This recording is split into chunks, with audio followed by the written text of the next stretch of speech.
Hey there, sheepdoggers, and welcome to... Let's turn that down a little bit. The Beginner's Guide. Now, this is by the guys... The guys? Or the guy? Sorry, one moment. Let's find that out, just so that we're... Of course, Sheepdog is so prepared and... Okay. Narrative video game from Davey Wreden, the creator of Stanley Parable. Yeah, so creator of Stanley Parable. And it looked interesting, so I decided to do it. No face cam, probably minimal commentary, depending on how narraty it actually is. You know, if it's just random crap or if it's a lot more like Stanley Parable, I'll be quiet a lot and, you know, just kind of go with the story as opposed to kind of shouting over it and, you know, trying to put myself in front of the thing. Same with the Stanley Parable. Those of you who saw the Stanley Parable know what I'm talking about.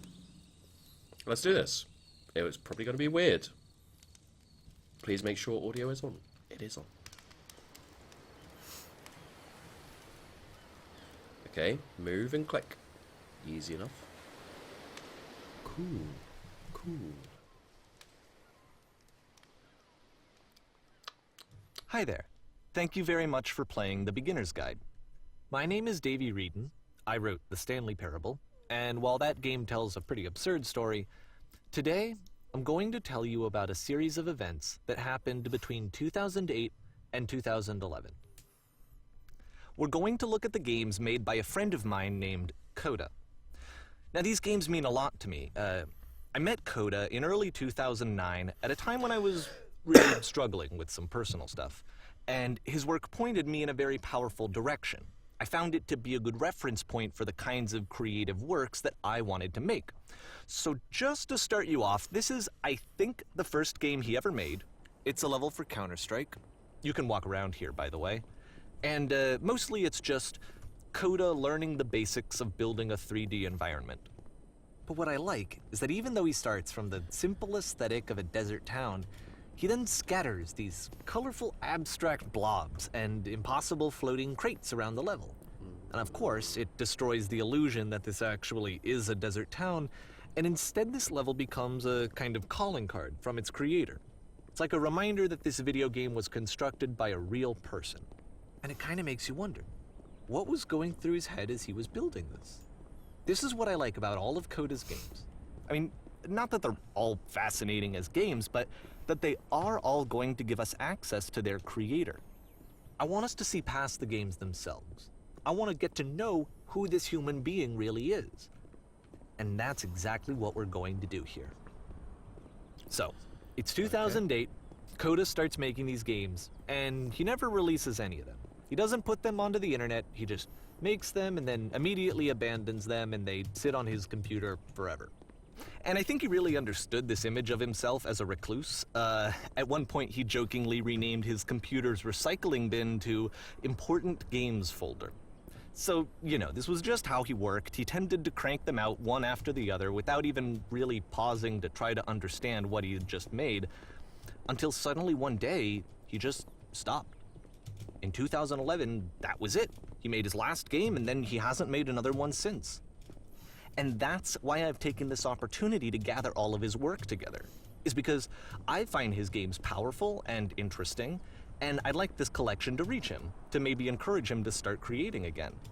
And if the people like you who play this also happen to find his work interesting, then I'm sure it'll just send that much stronger of a message of encouragement to Coda.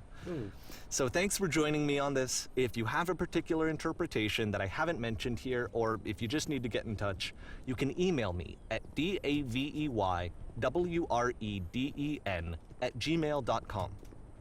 Okay, that's about it for introduction. Let's take a look at Coda's first proper game. As each game is loading, I'll show you the date that it was completed. This first one was made in November 2008.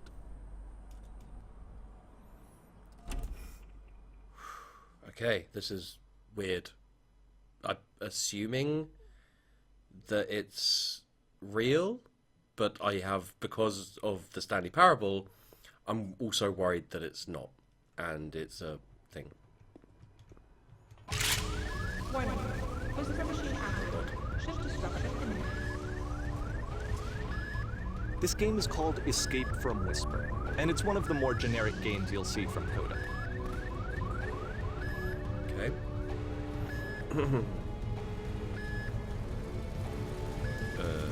I guess no.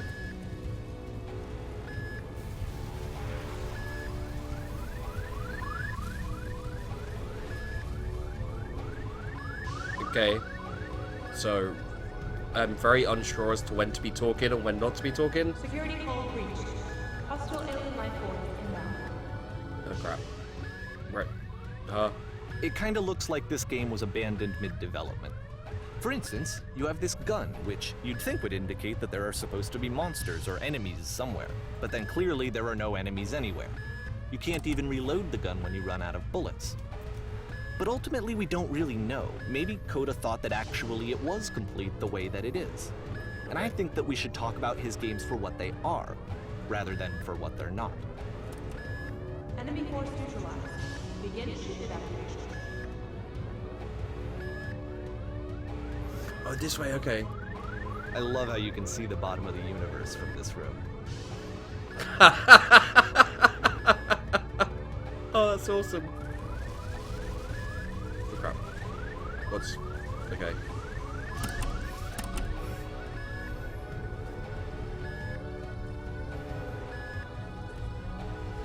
Apparently this space station has a labyrinth on it.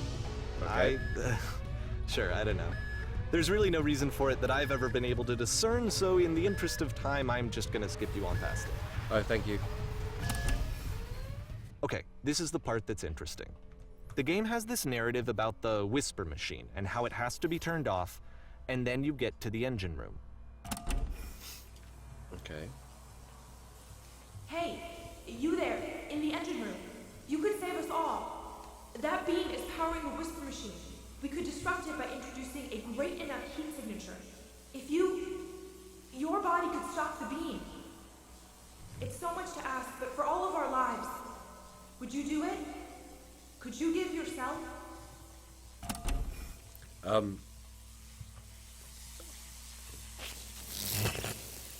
me pause here for a second.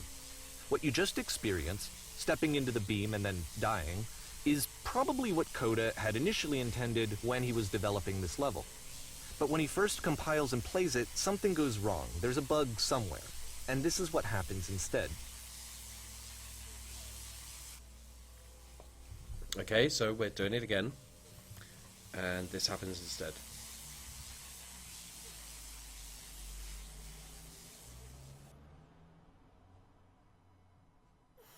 Jesus, that labyrinth. The beam causes you to start floating. And this is an important moment for him. Because yes, this is technically a glitch, but Coda identifies something human about it. Like how small it makes you feel in the face of this larger chaotic system. Or this floating could be the afterlife, a peaceful place, juxtaposed against all of the hysteria that you've just had to traverse.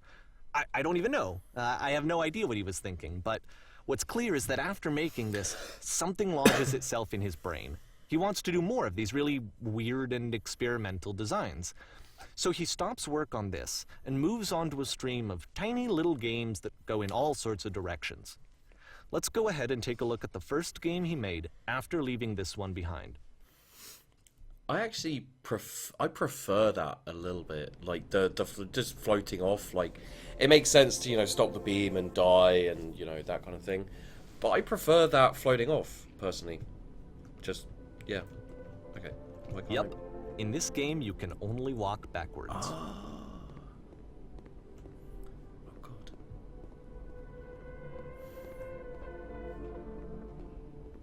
Okay, I'm liking this person. But the future... So it's a short and relatively minimalist experiment combining motion and narrative. It is less advanced than the previous game, but actually it seems to be more focused, more complete. Coda's trying to give it a unique voice rather than simply basing it on a pre-existing trope.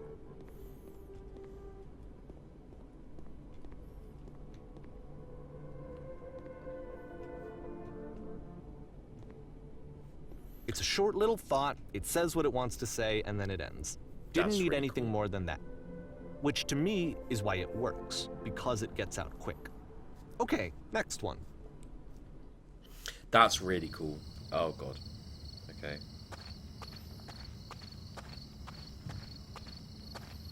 now entering.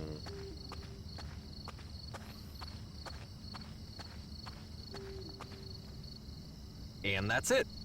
Okay, the meaning of this game won't be clear just yet. Please be patient with me for a few more games, and I promise you'll see what makes it interesting. Okay. Okay. You are now entering. Okay. Nonsense. Oftentimes, Coda would put bizarre titles like this one at the start of his games. I wish I'd known him at the time that he was making these early games. He would really only talk to me about his work as he was making it. Once he stopped work on a game, like, that was it. It was dead to him. And I don't agree with that at all, but what are you gonna do? Okay. Once you've been slowed to an absolute crawl, the door at the top of the stairs opens. So why, if Coda's not showing these games to anyone, why bother opening the door at all? Well, to show you, I'm modifying the game here so that when you press enter, it'll bring you back up to full speed so you can enter the door for yourself. Okay. So you press enter, and it puts you up to full speed, and you can enter the door for yourself.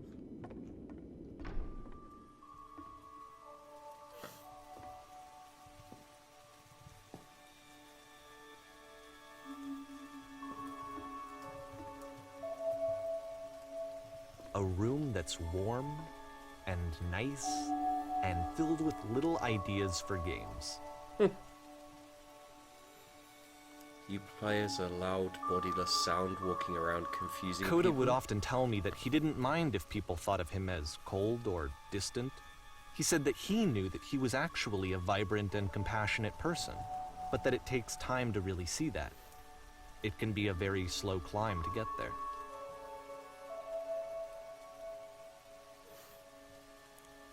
Stranger appears. Stand on an X staring at a bear for 3 hours. Jesus. Raise a fish. Okay. Okay. Oh god. What's this one about?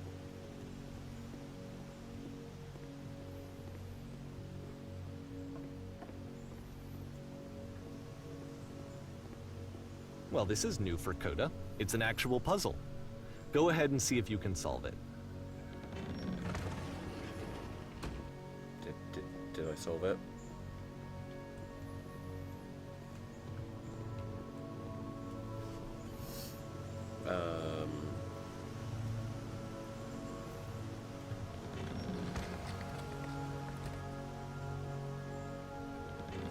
Don't forget that solution, because we're going to see this puzzle again soon.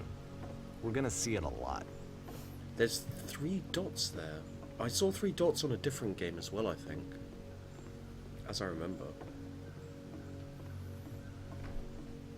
So that seems to be it, right? You walk down a corridor, you solve the puzzle, you get to the end. Simple enough. All right, now I'm going to modify the game again so that when you press enter, it'll remove all of the walls from this room. Okay.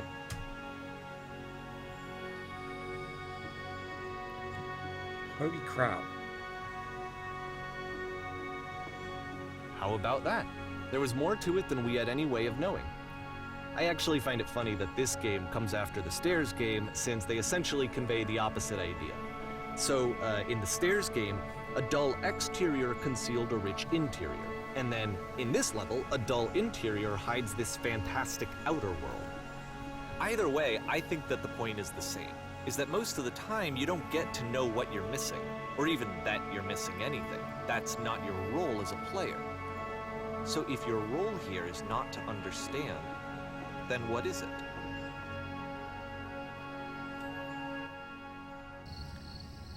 Hello. You are now exiting. Aha. So, this, combined with the entering game from earlier, tells us that Coda believes his games are connected somehow. It could even be that the Stairs game and the puzzle game are literally connected in between this and the entering game. There's a bigger picture that all of his games are meant to play a role in, some larger meaning that we won't be able to grasp until we've seen all of them. And once we have, we can step back and start to understand what exactly that bigger picture is.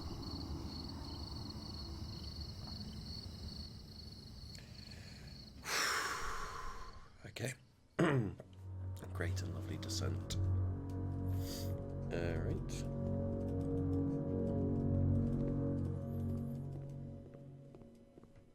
Let's talk about video game development for a second.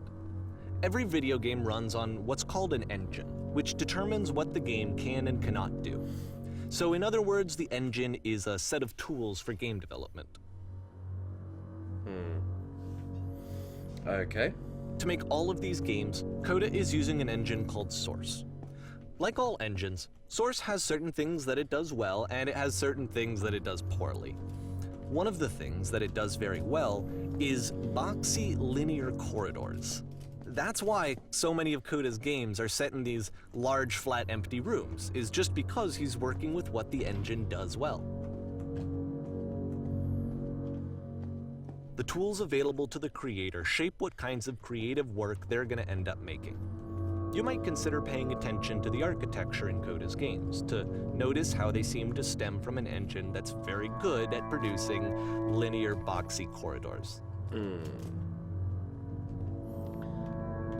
Okay. Oh god, do I just fall down like this, maybe? I guess I can.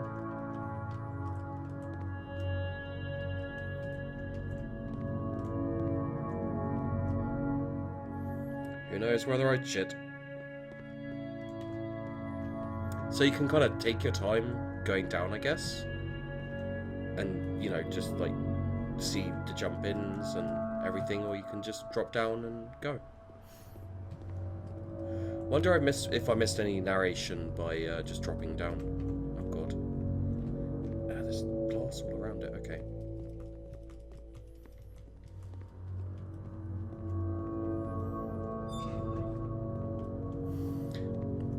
I don't know why, but so far I just get this, like, these games seem really cool.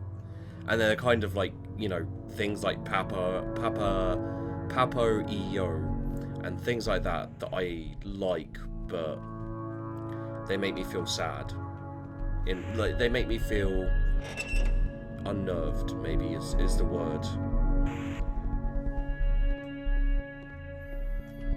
I don't know what to do.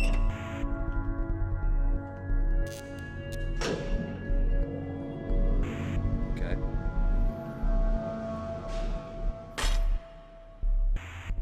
So, do we have to go in there? This prison, funny enough, in Coda's original design, the doors stayed shut for a full hour before letting you go. If you don't mind, I think we're gonna skip that. Yeah. Okay. This is something that he and I used to argue about a lot. You know, whether a game ought to actually be playable, whether it means anything if no one can get through it. And I would always defend that, you know, all this work goes into the game, why not make it playable and accessible? And so we just got into heated arguments over it, and there was one time that after one of these conversations, he went home, and a day or two later, he sent me a zip file entitled Playable Games that was full of hundreds of individual games, each of which was just an empty box that you walked around in and nothing else. Believe me, I played every single one of those just to find out if there was like a gag hidden somewhere. There wasn't. I must say I'm partial to that kind of thing, like, you know. And there's the 3 dots again. What are those 3 dots about? It's the puzzle again, with the exact same solution as the last time.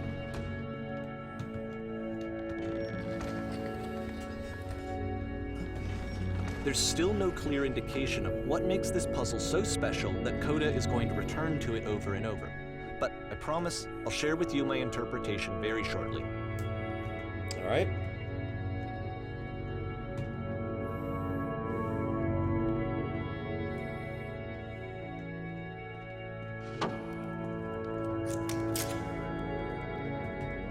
Here, Coda begins using a kind of dialogue system that he fashioned out of the engine's chat capabilities. Use the 1, 2, 3 buttons on your keyboard to respond. Yes. That's the world above. You've been there. Did you have to get through a puzzle with 2 doors and switches?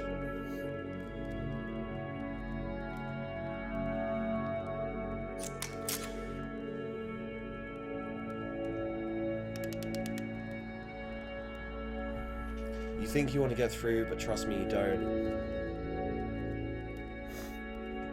Let's try that. Oh no, but I do. We do. We need to get out, get there. Do you understand? It's the most important thing in the world. We have to escape this prison. There must be an ending. I promise you, there is nothing I want more.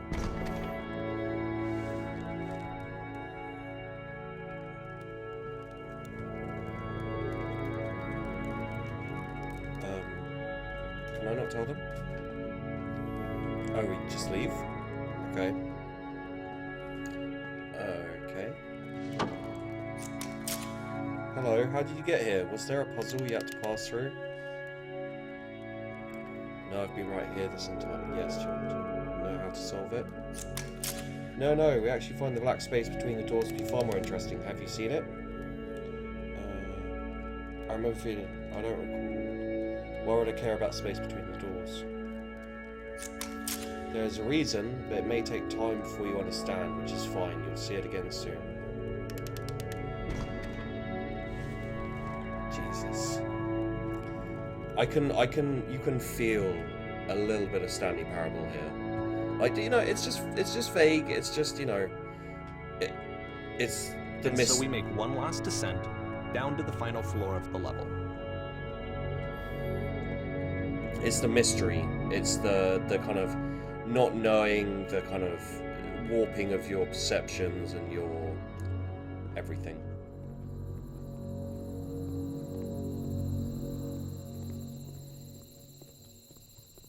It's a lamppost. Okay, I can't tell you quite why, but for some reason Coda fixates on this lamppost. It's going to appear at the end of every single one of his games from here on out.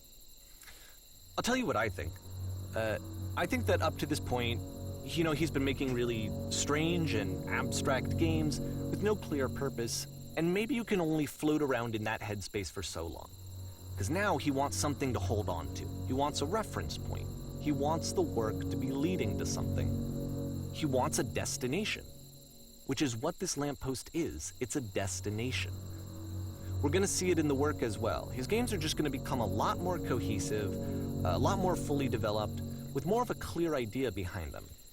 And as we go, that idea will get clearer and clearer and clearer. Okay.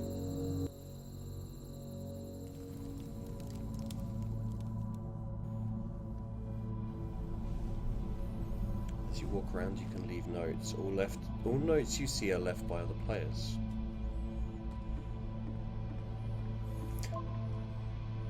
So is this like a Dark Souls thing? Nice room, not. So first off, I'm sure you can deduce this, but this game is not connected to the internet.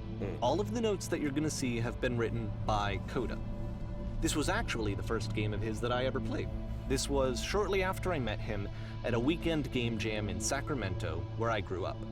I saw him working on this very level, and it was just so different from anything that anyone else was doing. So right away I was like, I have to be friends with this person. In retrospect, I think I was probably a bit too pushy trying to get his attention. I was over-enthusiastic. But he was very gracious about it and very patient with me. And I cooled off eventually. Holy crap. Can you guys hear me?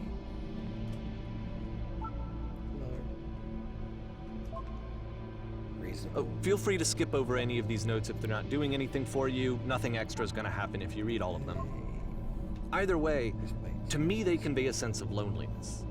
I see this person who's filled with thoughts and feelings and beliefs and has no way to express them except as scattered and unheard voices in a game that wasn't meant to be played.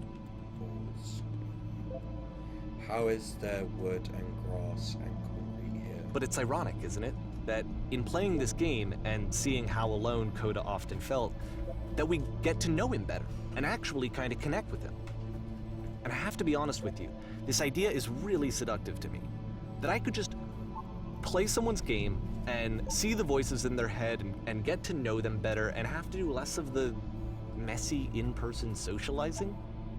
I could just get to know you through your work. I think this is why I always liked Coda's games so much. is because it felt like they let me have that connection. I felt as though he was inviting me personally into his world.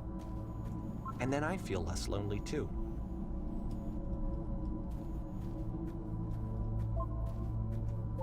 Yeah, I kind of get it. I just saw a flying penguin. I must now go do that.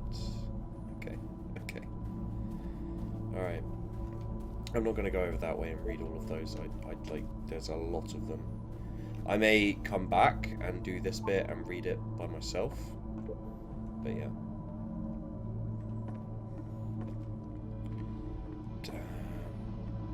Like, just looking for someone to talk with. Just the pure amount of effort put into making this, and putting all of these, you know, kind of typing all these thoughts out and everything. I refuse to believe. Badass but. Like, just going from I refuse to believe to badass but. I need to go to the freaking bathroom. Recognize me, please. Like, you've got these really silly comments, and then you've got these nothing here, go back. Don't listen to that guy. You know, you've got these, like, you know, statements of loneliness and then badass but. And that's kind, you know, this almost feels like the internet personified, you know? Like, makes game, includes door, cannot open door. Thanks. Open sesame. Door how open. Need other side door, why you so? Someday I will meet the person who made this. I help people because of internal good feeling I get. New room. Do you hear the chimes? They keep going, don't they? I would very much to be desired. It's not very crowded here. You can go in here, I think. Don't bother. This is where I get off. I failed to write anything here.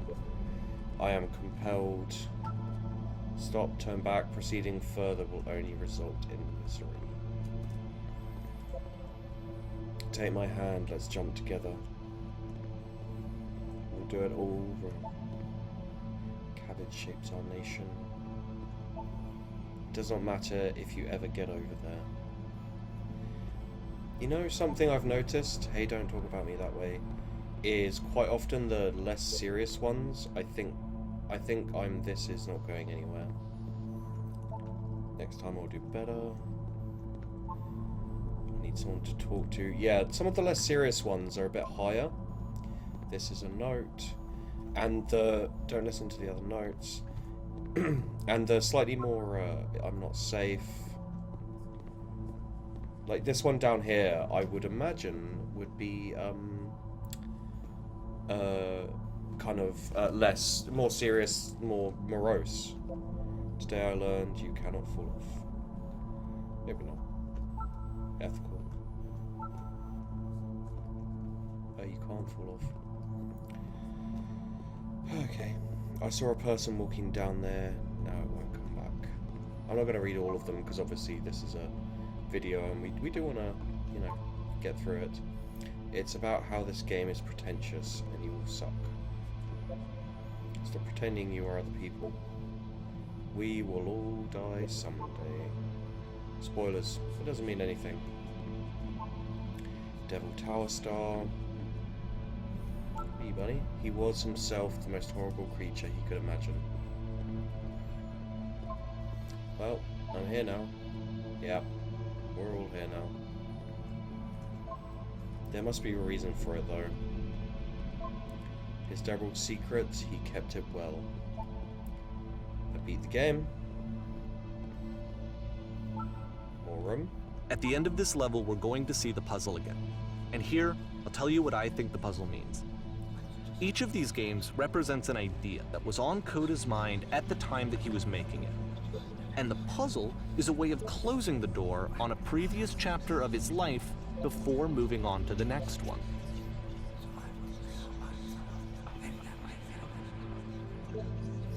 Whispers. I wish there were notes in the real world. There's the dots again. Become one with the spiraling nonsense. Downward, keep digging. In each of his games, after exploring a theme that, he might find difficult, Coda can then place this puzzle that he knows has a reliable solution, he understands exactly how it works, and so it gives him a simple mechanism for moving on.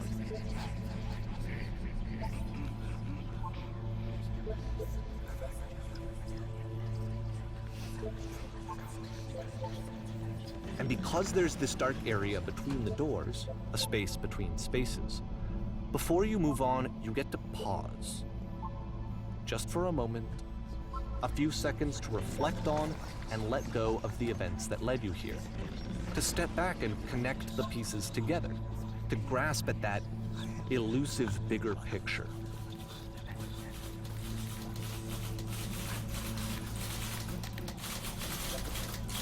How do you leave notes?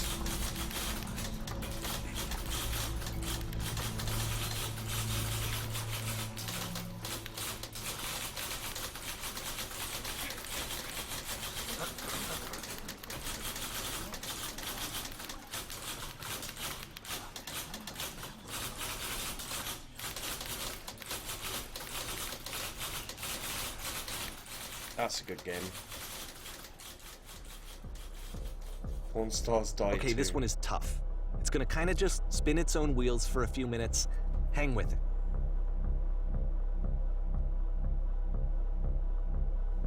Okay. Oh, something opened. Okay. Hang with it. Okay.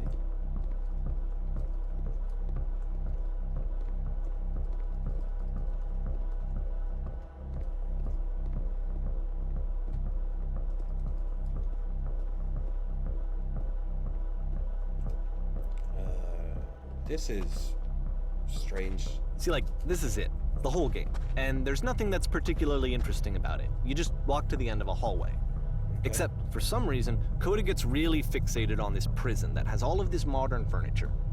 And I don't know why, but he decides he needs to revisit this prison. He's gonna start over, use the same assets, turn it into something else. Okay, cool. Here's version 2. Alright.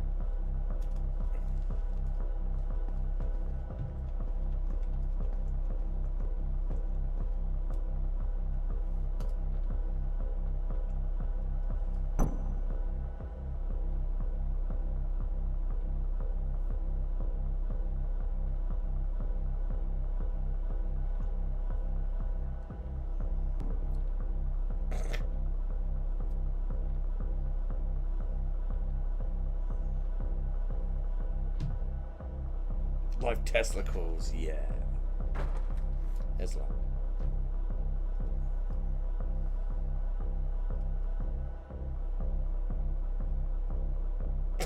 I'm pretty sure none of my choices are making any difference.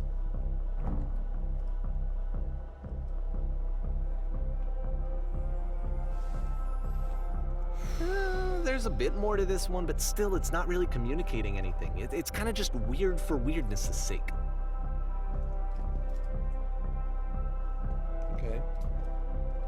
So okay, he throws it out and starts over. This time he comes at the prison idea from a different direction. Hello. Please walk forward. This guide will enable you to escape any prison environment. Follow the instructions carefully. Take care that you remember each step. First, click on this table. Good. Go over to the photo frame and click to turn it slightly. Now turn the floor lamp in this room off, then turn it back on again. I mean, I guess that's the floor lamp there. Now go to the left side sofa, move it over a little. This one, I guess. Finally touch the shelves. Oh, please. That's it. In a real prison, the escape will now open. Return to start to be taken back to your prison. Okay.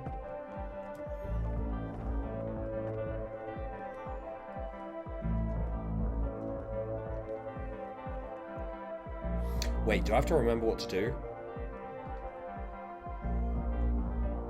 course, now the table is gone and you can't begin the chain of events to escape. Here's a version where there are no bars, but you can't actually get to the well. And then a version where the inside of the prison is the outside and the outside is the inside. Let me just blink you real quick through a few more of these. I mean, he really unloaded on this prison idea. There's nearly a dozen of them. Personally, I think it's awful to watch this, to see a person basically unraveling through their work. And for what? Like, at what point do you just go, maybe there are game ideas other than this prison that I could be working on? But Coda doesn't have that voice telling you to stop, that particular mechanism of defense against yourself. Without it, you just spiral. And so he keeps going and going and going and going and going, and then he hits on something. And he likes it. And that's it. He's done. He stops making prisons. This is the very last version of the prison game that he created. And the reason I think it works is that the prison is not actually in it. Okay.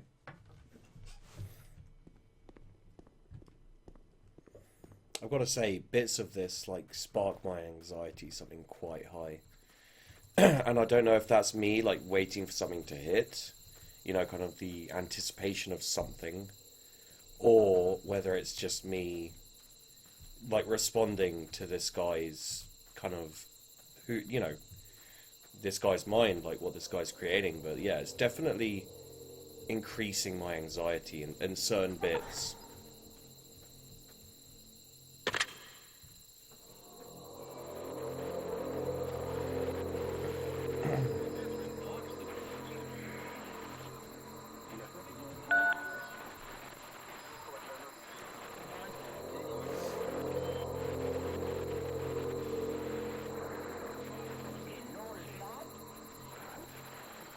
It's a conversation.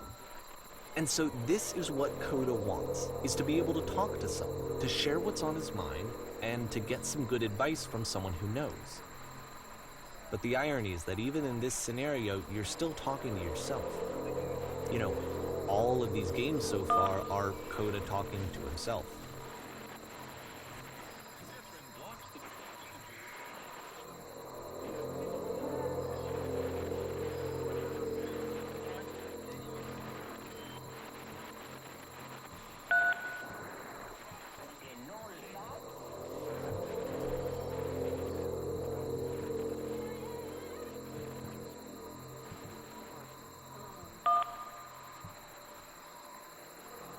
If you're me, then did you get a call from the other version, another version of you when you were trapped?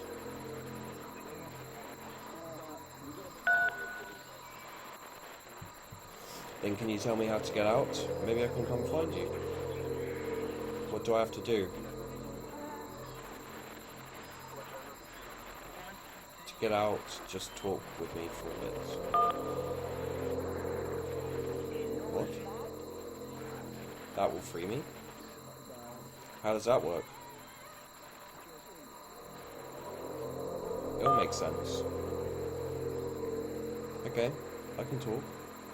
Let's just talk for a bit. Will you be here? I'll be here for as long as you need. Jesus. I can see why he considers this a fitting conclusion to the prison games. After all of the obsession and frustration, just to be told by someone you can trust that things are going to be okay. Wouldn't that be nice? I gotta say, that one, just, yeah, that bit. So what would it look like if Coda wanted to make a game about talking to someone other than himself?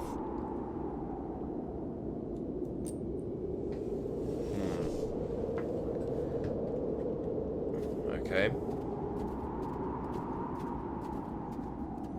To me, this environment is meant to represent Coda's puzzle, with the two doors on either side and a dark transitional space between.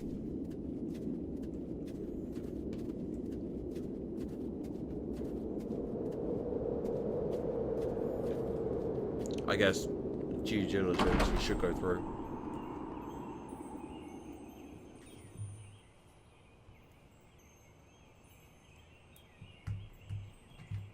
Everyone knows lonesome hands make lousy homes. Place and lousy homes. You'll notice that the quality of the art is a step up from previous games, including this new and improved chat system, which he started using from this point on. From here on out, he begins putting much more effort into the visual polish of his work, and this particular game took 2 months to create as a result. Through this mess in no time. I promise you'll wish there was more. Why don't I finish up in here? In the meantime, could you please clear the table? Like so? Much nicer. That's the table I want to see. Please run into the bedroom and make the bed. Is this the bedroom this way? Guess not. This music's a lot less anxiety making. Straighten out the rug a bit. Oh, yeah.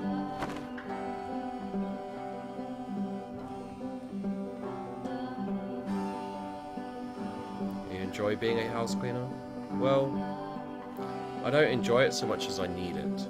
While I'm working, I feel a kind of calm that rests in the pit of my ribcage. My soul just can't be soothed any other way, it seems, which I guess is about all that matters. Oh, and that and a tidy couch. Would you straighten out the pillows on the sofa? Absolutely. Got it. I feel compelled to share an incredibly cheesy personal insight. You okay with that?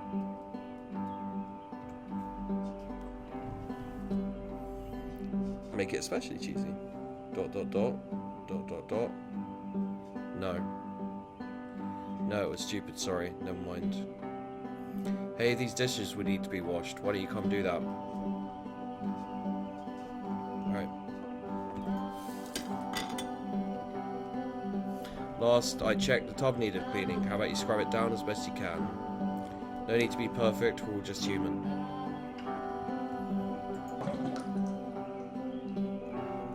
Are there still books scattered on the floor of the bedroom? I don't see any books. Oh, over here, okay. There you go. Perfect.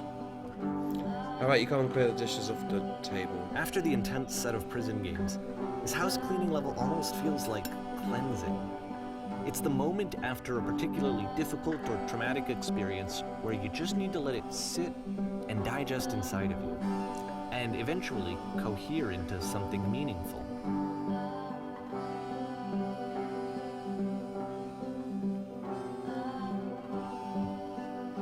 Spit out the rug in the bedroom. I know that Coda really liked this game.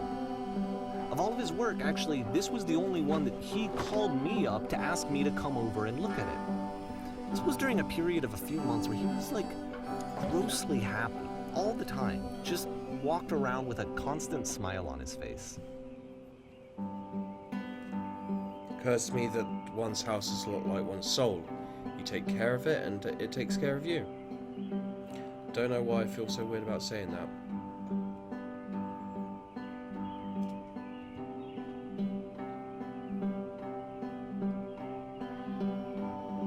Anyway, so, housekeeping. Let's keep doing this. Books. Clean up the books.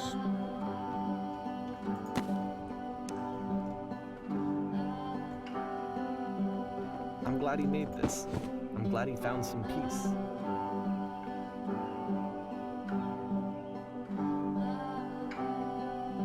But, of course, it can't last. The music stops, your companion is gone, it's time to leave. The door at the top of the hill is now open as well. Again, you can't stay in the dark space for too long. You just can't. You have to keep moving. It's how you stay alive.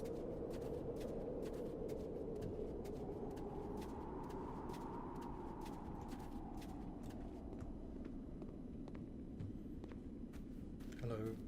Which is the whole point of the puzzle doors, right? That sooner or later you have to pick up and move. I really thought that was the point of it.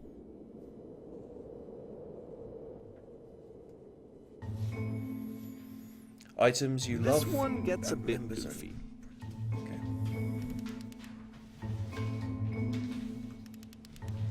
Why do you come here today? Was it to improve your life? Was it to get a better job? Was it to make your relationships more meaningful? No. You came here to become perfect. This workshop is going to teach you how to be perfect. I want your friends, the people in your life, to look at you and think, wow, this person is a better human being than I am. Right now, who do you think about that way in your own life? Who do you know who is so well developed as a person that they make you feel disgusted with yourself, compared to whom you feel useless, selfish, ungrateful? I intend to make you into that person. Perfection is within your grasp. And the question is not how do we do it, but how do we do it effortlessly? This is easy. It is so easy. It is About halfway so through easy. the game, the perspective shifts. Being perfect is effortless.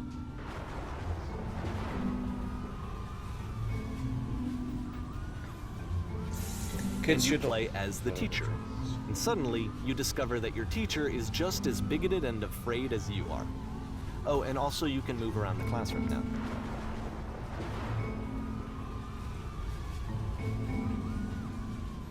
Well, let me tell you right now, it isn't effortless, then it's not the right answer. Drinking is not hurting my life. Seek out only one thing, what is easiest, simplest path forward. There's no truth, there is no pain. Holy shit, you guys, something is coming out the back of the room. Look out! Nothing. No one. I felt pretty hard for this one. I Perfection. feel like it's one of the most relatable experiences that you can have. To assume that some other person is perfect and totally fulfilled in every way, and completely miss all of the little flaws that make them painfully human. Yeah. I think about this game a lot these days. It's a good game. Like, you know, it's simple, it's direct, but it has... This one took a lot longer than all the others for Coda to make. It was 4 months between this and the last one. That's twice as long as it took him to make any other game before this, and it's not like it's particularly complex, so I remember I found that a little strange at the time. Okay. Okay. He's got the chairs and the shelves and everything. Stage.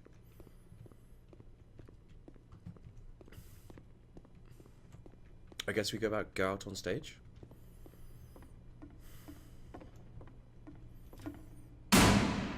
Jesus.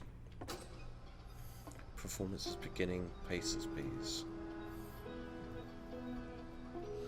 In this scene, you'll be playing as me. We are at a gathering of professionals.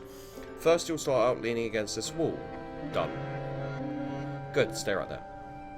The one across the room, in this chair, is a professional photographer of animals. It is your dream to photograph animals professionally. This is your one chance to learn something from her, to gain something, to succeed. Go on, say something to her. Where's the bathroom? What are you doing? You're deflecting. You're not saying what's actually on your mind.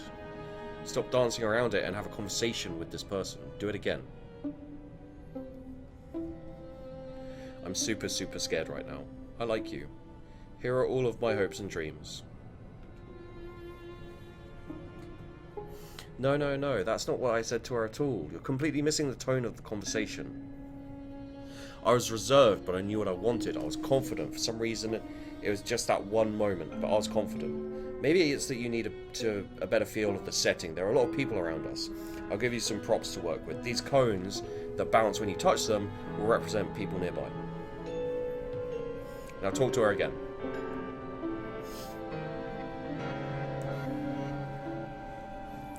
I bet you've learned to lean into the pain.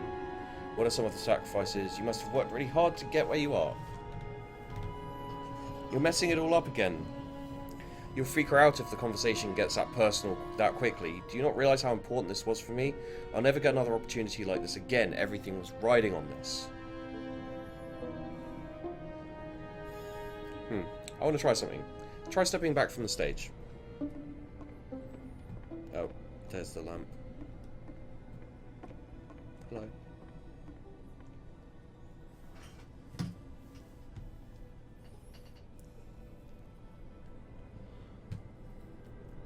Keep going. Alright, keep going. Oh, okay.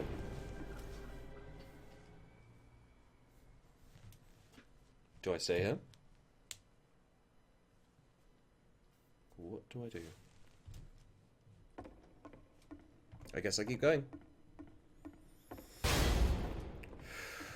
Okay, yes. The game ends with this eerie premonition of what's going to happen next in Coda's life.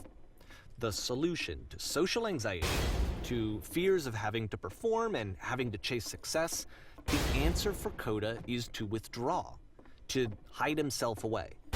Which is what leads to scenarios like the stairs that slowed you down several games ago, where it just becomes harder and harder to access Coda's inner landscape because he keeps retreating. He just keeps backing away from possible connections to anyone other than himself. And to be honest, I didn't consider it very helpful when I first played this game. You know, it looked to me like he was trying to justify the idea of just disconnecting yourself from the world.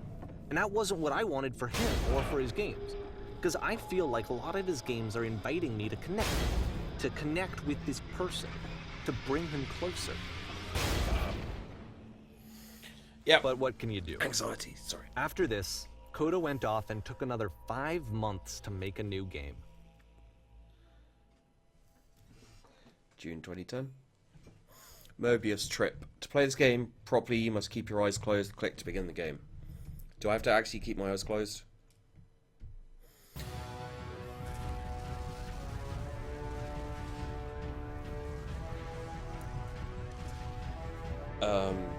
What's going on?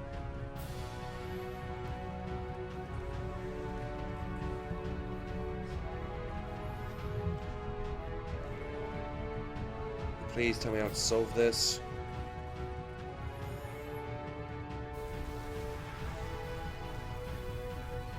There's the lamp up there.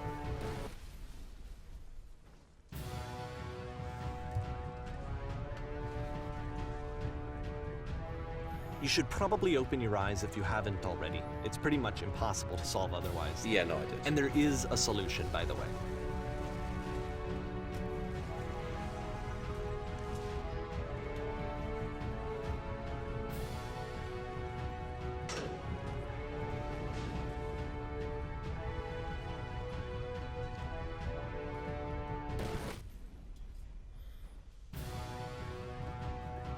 Okay, let's do this again. The only way is to speak truth. Speak something that is honest. I can't keep making these. Yes, that's it. That's truth. It's draining me. Like I said, I was getting concerned. First off, Keep he's going. never been Keep this talking. explicit in his work about exactly what he's thinking. So where's that coming from? But then even weirder, his work has potentially stopped being an outlet for him. Not like he's having trouble iterating on ideas, but he literally just can't think of new ideas anymore. And in person, he was being a lot more distant than usual. Like, you know how sometimes a person will just deflect anything that you say in order to keep themselves disconnected all the time? It was that kind of thing. Here was the point in my relationship with Coda where I really started to wonder if he needed my help in some way. His games are going to get more desperate from here on out. After this game, it's almost 6 months before he finishes something new.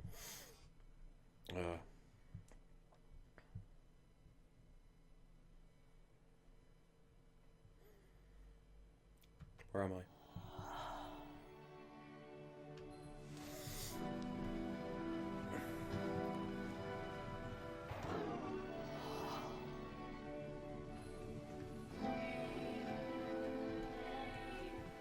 Is that a person? How lovely. It's been a long time since I talked to anyone. What's wrong? You look lost.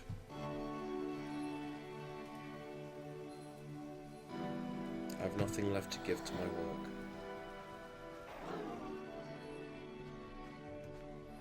Oh no. What's happened? Did something change? There was a machine that kept me going and it stopped. I'm trying to find this engine that used to protect me to start it again.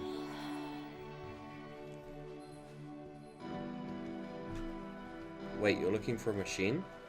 I think I know where it is. It isn't far. I need to see it to know where it stopped.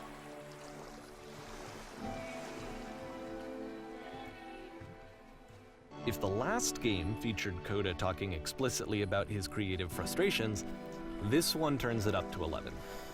Now, put yourself in my shoes playing this. Here's a friend whose work is exhibiting signs of struggle, frustration, anxiety, depression, even. And yet, still, he keeps making games.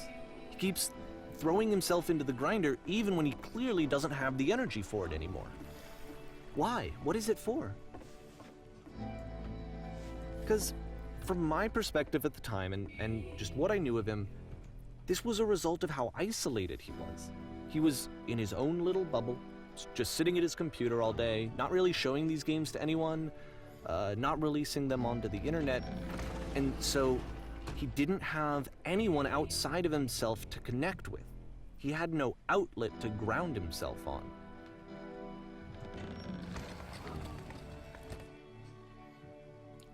Alright, what's next?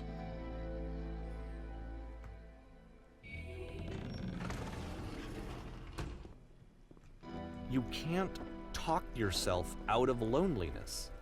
It doesn't work that way. You can't be the one writing both the questions and the answers. Then there's no movement. Then there's no circulation. If all of your anxieties are being channeled into your work, then if the work ever fails, you have no backup and you're just going to crash. You have to say that your work is fun and easy. You have to say that game development is simple and joyous, and that you love it 100% of the time.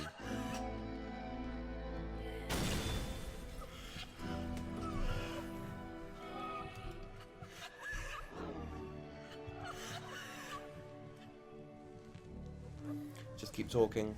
Keep saying that creation is easy.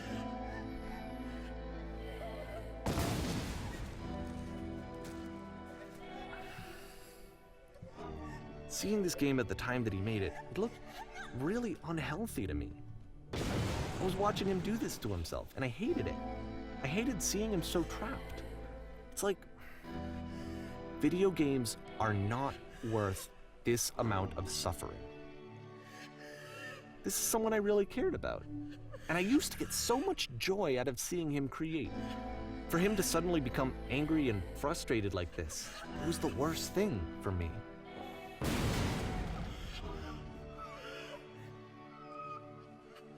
I don't know. This is what I felt at the time. I don't know how else to explain it. I wanted it to stop more than anything. I had never felt so rotten. I needed more than I had ever needed anything for this to stop.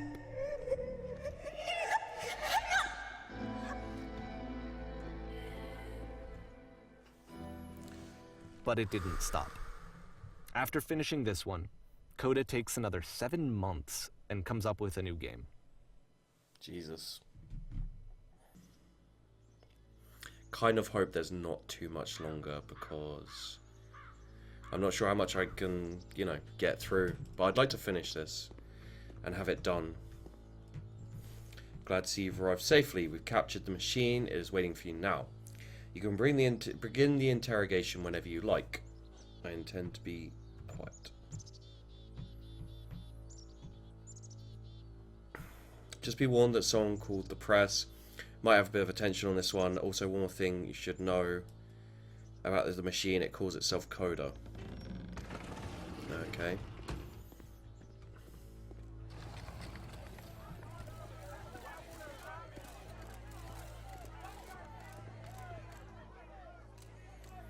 Do you know where the poisonous get? Oh God.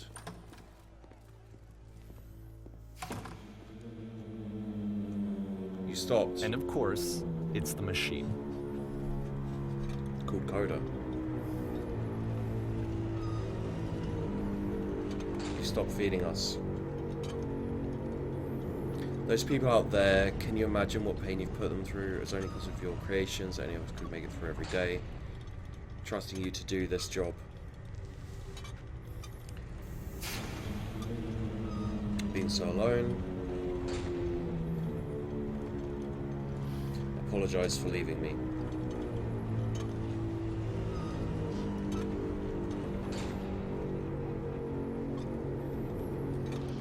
Nothing?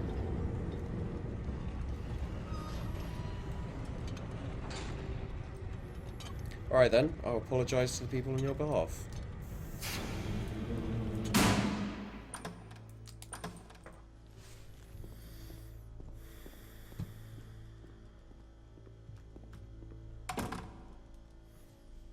My friends, I have a troubling revelation. The machine refuses to admit it deliberately hurt us. We'll find a way to live without it. We do not need games. Let us show it that we are not failures. Follow me. We'll destroy the machine. Not everything it's created.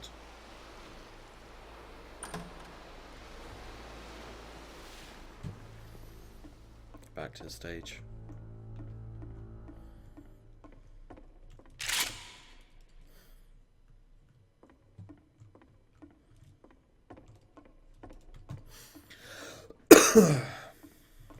Lord.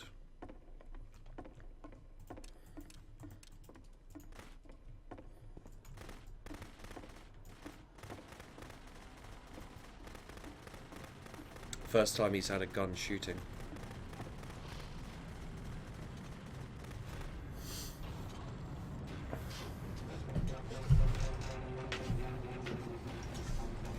Isn't that what you're scared of? Exposed to view of others every day forever.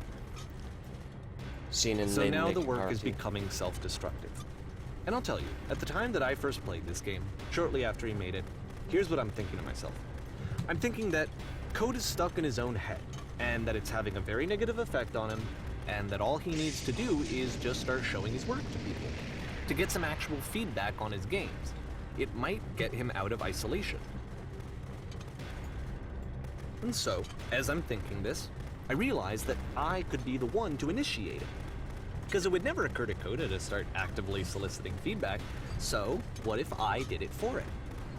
If he could see the difference it would make to have more actual conversations with other human beings, would that bring him out of his mental spiral? Would it give him confidence in himself? Would it bring meaning back into his work?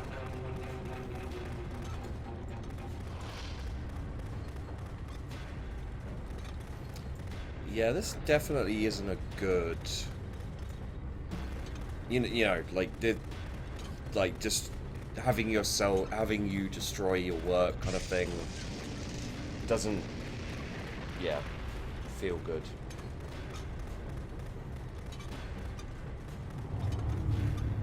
So I started showing Coda's work to people. I took this one, and the islands which you just played, the theater, the notes, the house cleaning game, and some of the prison escape games. I brought them to people that I knew and trusted. I asked their opinions. And the great part is that they really loved his games. You know, the point of it all was just to give him some external reference point, but they genuinely loved his work. There was nothing for him to be afraid of.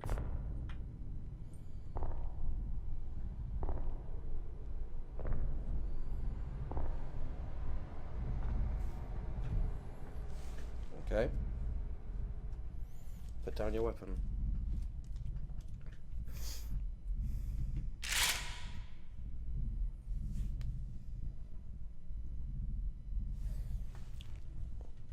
I can't move, so I guess I shoot Can him. you see why I felt like this was the right thing to do? Because it's the thing that I always feel like I need, to be told that my work is good, that I am good. When someone really connects with a thing that I've made, when they see themselves purely in my work, there's nothing that feels better. And I got to give that very same feeling to my friend. I did something...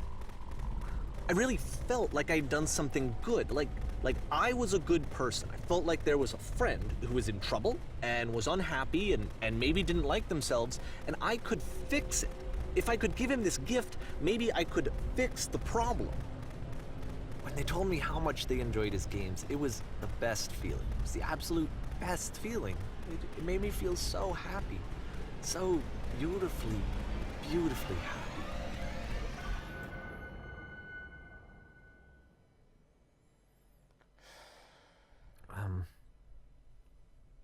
So anyway, Coda finishes this game, and then really he just kind of takes off for a while. So this is June of 2011, and I didn't hear anything from him for several weeks, I guess. And so out of nowhere, one day I get an email, and it's got a private link to a new game of Coda's. This one is called The Tower, and to my knowledge, it's the last game that Coda ever made. So let's take a look. Okay.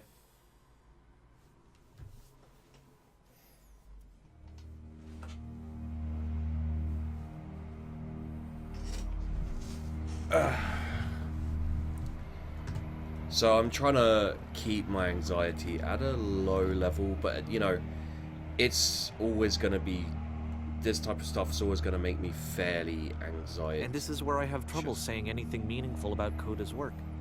Because more than anything else, the tower just feels distant. It feels like it's trying to distance itself from the world. It's a very cold game.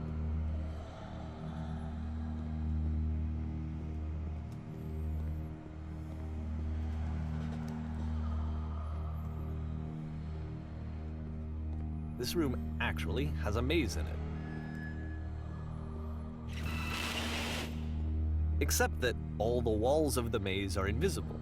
And then every time you touch one of the walls, there's this awful flashing and noise. So the experience is really miserable. The game goes beyond not being meant to be played. It actually seems to despise the player for trying to play it at all. Can we skip this? I do want to show you the rest of the levels, so when you're ready to continue, press enter and I'll put a bridge over the maze. Yep, done. I don't like that red flashing. That's very, like, yeah. It's very intrusive to my brain and eyeballs, basically. I actually... And to be fair, it's not like this is the first game that's needed some modification to be playable. Like the house cleaning game. You know, that one used to actually loop the cleaning chores and you just cleaned a house forever. I had to cut it off so that you could exit the house and the game would actually end. But that game had an idea that it was actually trying to communicate. What's the deeper idea behind the invisible maze?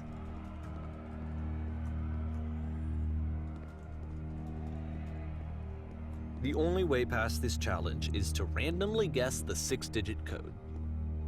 Like the invisible maze, it's frustrating to me, because it's the opposite of everything else that Coda has made. It doesn't encourage thought or engagement. It doesn't ask anything of me, except a lot of my time. If I could have reached him during this time, then maybe I could have asked him, but I couldn't. I still don't really understand why this is here. I'll put the code on the ground for you here, though, so that we can move on. 5 617.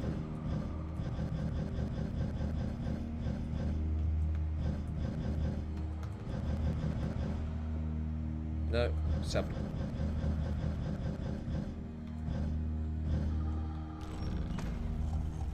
Okay. I wonder why he didn't just, like, you know, put you past it again like the other one. I'm interested to have other people play this and, like, because I have other friends who suffer from anxiety, depression, you know, that kind of thing.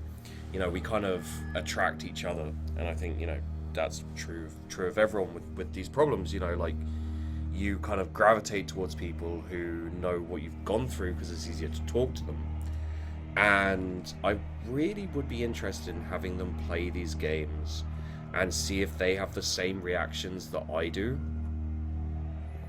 to this game. But it's a lot of an ask. The switch to open this door is actually on the other side of the door, meaning that it's literally impossible to solve from this side.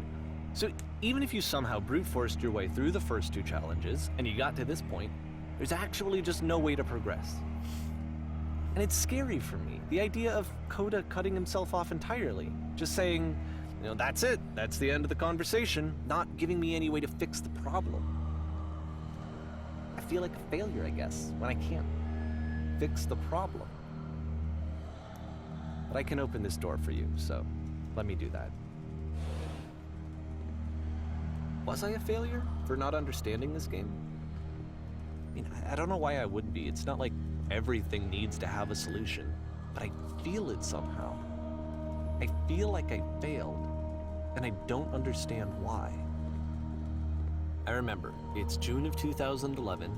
I'm playing this for the very first time, and as I'm playing, I'm thinking to myself, I don't know this person. I have no idea who this person is. It wasn't the guy I knew, it wasn't my friend. I had come to so many conclusions from looking at all of his work up to this point, and then suddenly none of them...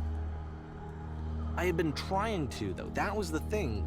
For years I was trying to get to know him, to understand who he actually was and what he stood for. I asked him so many times to please just tell me what his games mean to him. I asked him please to tell me what the 3 dots mean. 3 and dots. he wouldn't. Yeah.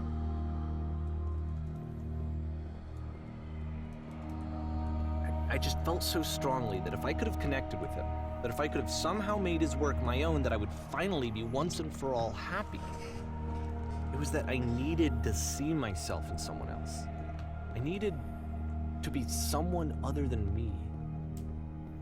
But he stopped and left, and it felt somehow like I had failed.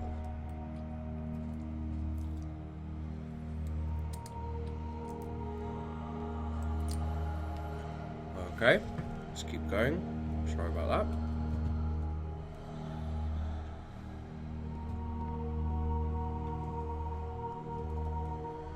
Where did I screw up?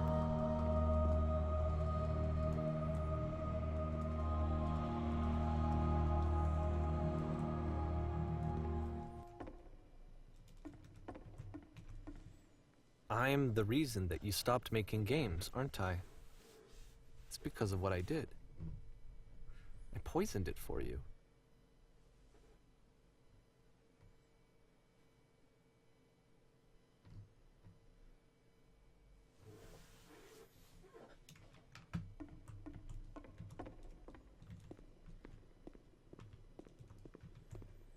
I don't think I ever told you this, but when I took your work and I was showing it to people, it actually felt... It felt as though I were responsible for something important and valuable.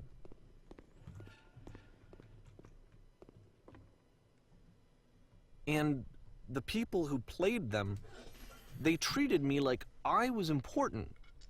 They really listened and cared about what I had to say. Even though I was showing your work, it was... I felt good about myself. Finally. For a moment, while I had that, I liked myself.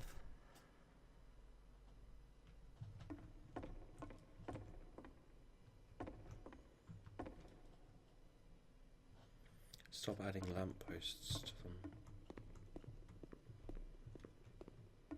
And then you stopped, and I didn't have anything left to show people. I just had to be with myself. And as soon as that happened, there was no feeling at all. Nothing. Less than nothing. What does that mean?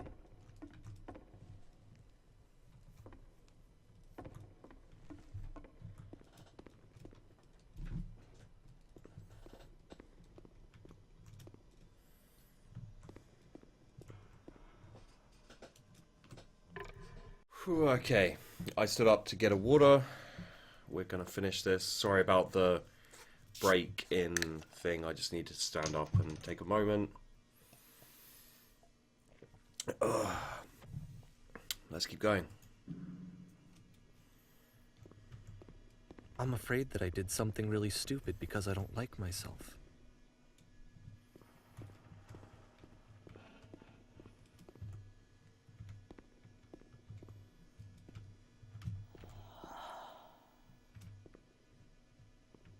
That's why I'm releasing this collection of your work, is because I haven't been able to find any other way to reach you. I've tried everything. And so a part of me has hope that if I put this compilation out into the world, and if I put my name on it, that maybe enough people will play it so that it'll find its way to you, so that I can tell you that I'm sorry. I know I screwed up. If I apologize to you truly and deeply, will you start making games again?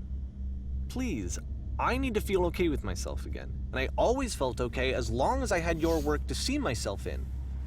I mean, is something wrong with me? Because I know that I did an awful thing, and I'm doing it again right now. Like, I'm showing people your work, but I can't stop myself from doing it. That's how badly I need to feel something again, like I'm an addict. There has to be something wrong with me. Can I apologize? What if I tell you I was wrong? Will that work? Will that fix it? I don't know. I don't think it will, but there's nothing else that I can do. Just tell me what you want. I'm sorry. I'm sorry. Please, start making games again. Please help me. Please give me some of whatever it is that makes you complete. I want whatever that wholeness is that you just summoned out of nothing and you put into your work. You were complete in some way that I never was. I want to know I want to know how to be a good person. I want to know how not to hate myself. Please. I'm fading, and all I want is to know that I'm going to be okay.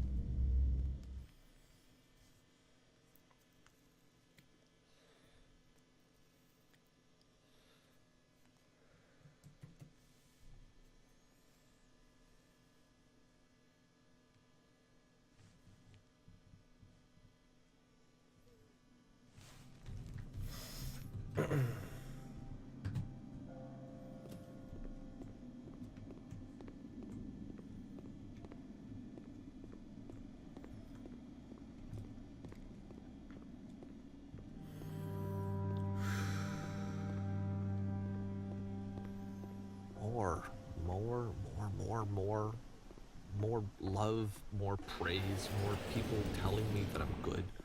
Always more. It's like a disease. Solution.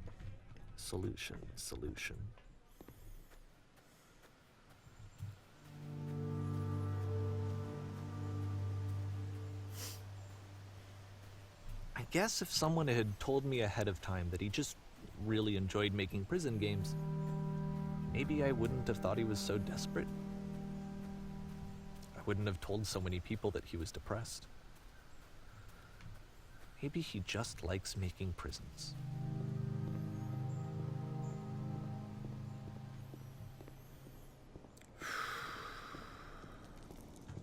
It's a hell of a fucking game. Even now, the disease is telling me to stop. Don't show people what a shitty person you are. They'll hate you.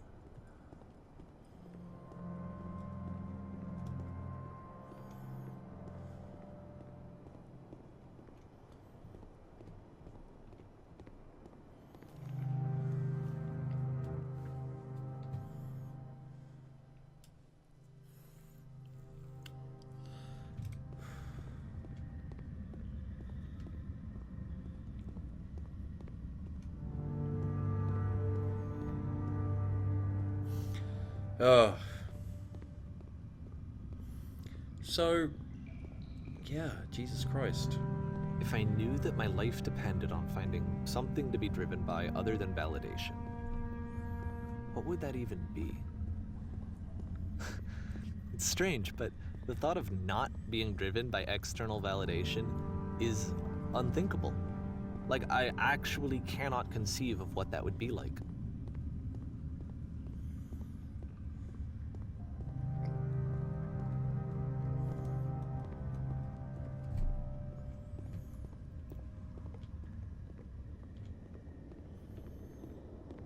So, What yeah. now? Every time. So what game is this? I Like- think I need to go. And I'm sorry, because I know that I said that I would be here and I would walk you through this, but I'm starting to feel like I have a lot of work to do. I have a lot that I need to make up for, and so I'm just gonna... Okay. Did he go? So yeah, I didn't realize this would hit my anxiety quite so hard. Like because I've been working hard, because I've been, streaming and recording and everything so hard, my sleeping's less, my, all that kind of thing is a lot worse on me. And something in some of these games just kind of hit me pretty hard and was just like, yeah, fuck. Kind of struck a note with me or something, I guess.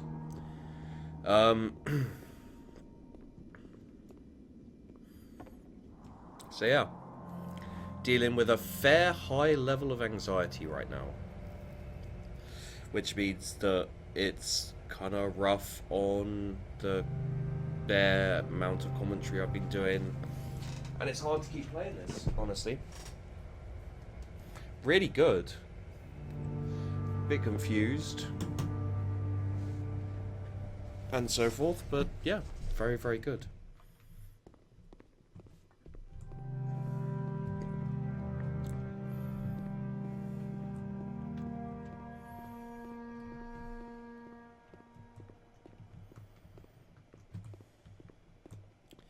Isn't this the same thing again?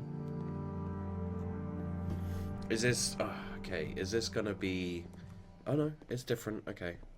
I was gonna say, if it was exactly the same, I'd be wondering if it's just gonna loop forever.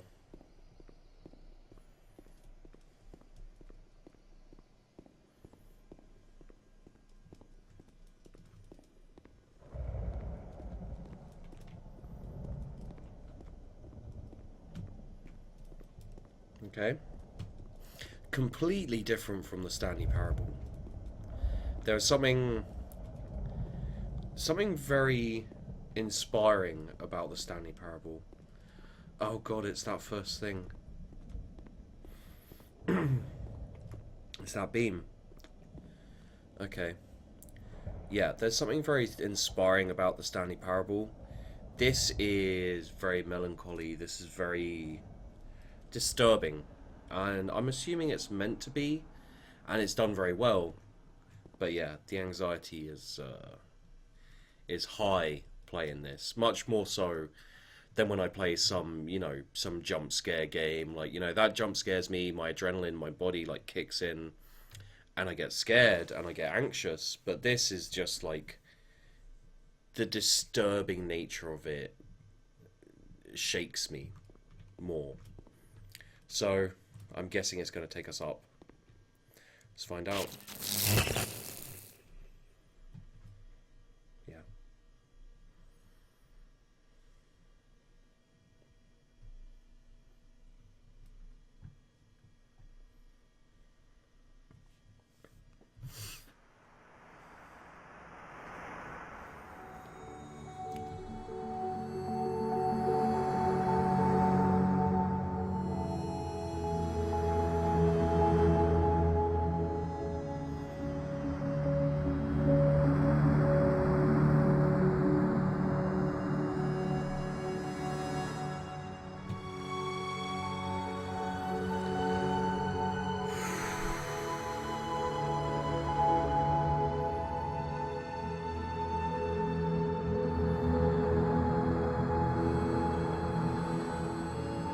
So,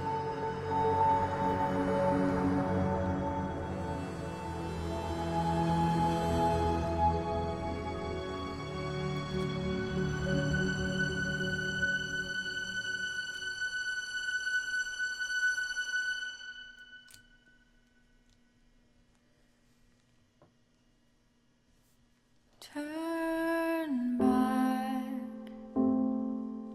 for our turn back from this cave. You said, let me prove that I'm brave. Let me keep going.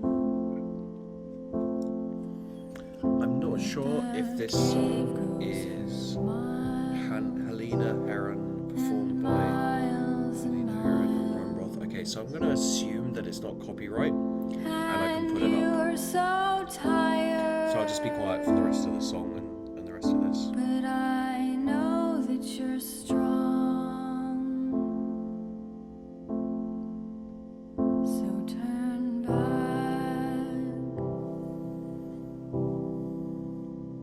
turn back.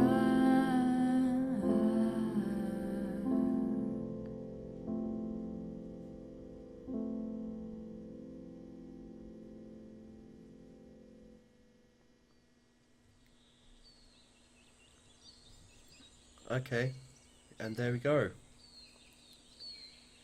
Honestly, it's something, you know, it leaves me with questions, you know, like a whole load of questions. You know, is it a real story? Is it, you know, something that actually happened, or is it just, you know, a game whereby it's kind of an outlet and all that kind of thing? All I know is it hit pretty hard and it did a good job.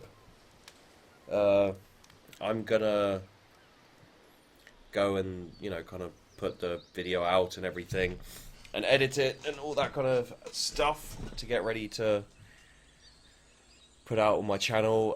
I don't know how you guys will receive it. You know, it's a weird one, and I'm not honestly sure if I should put it up, but you know, you guys probably know what I'm like by now. I tend to record stuff, and for the most part, even if it doesn't turn out how I hope, I'm still like, yeah, okay, I'll put it up anyway. You know, in its kind of mostly unedited form. So that was the beginner's guide. It was actually really tough for me to get through. I'm still feeling a little shaken up, so it may take me a bit of time to get the video out, but I hope you enjoy it. Don't forget to like and subscribe. It's made me think maybe it's time for me to do another video where I talk about exactly, well, not exactly, but mostly I talk about, you know, what's wrong with me and why sometimes videos don't come out, and, you know, why sometimes I have to stop the stream early and things like that. So yeah, I'll think about doing another video. If you're interested, you know, chuck it down, say like you'd like to know. There are videos already up where I go over briefly, but maybe it's time for a longer one. Who knows? Alright guys, I hope you enjoyed the video. Like, subscribe, and etc. I'll see you in the next one.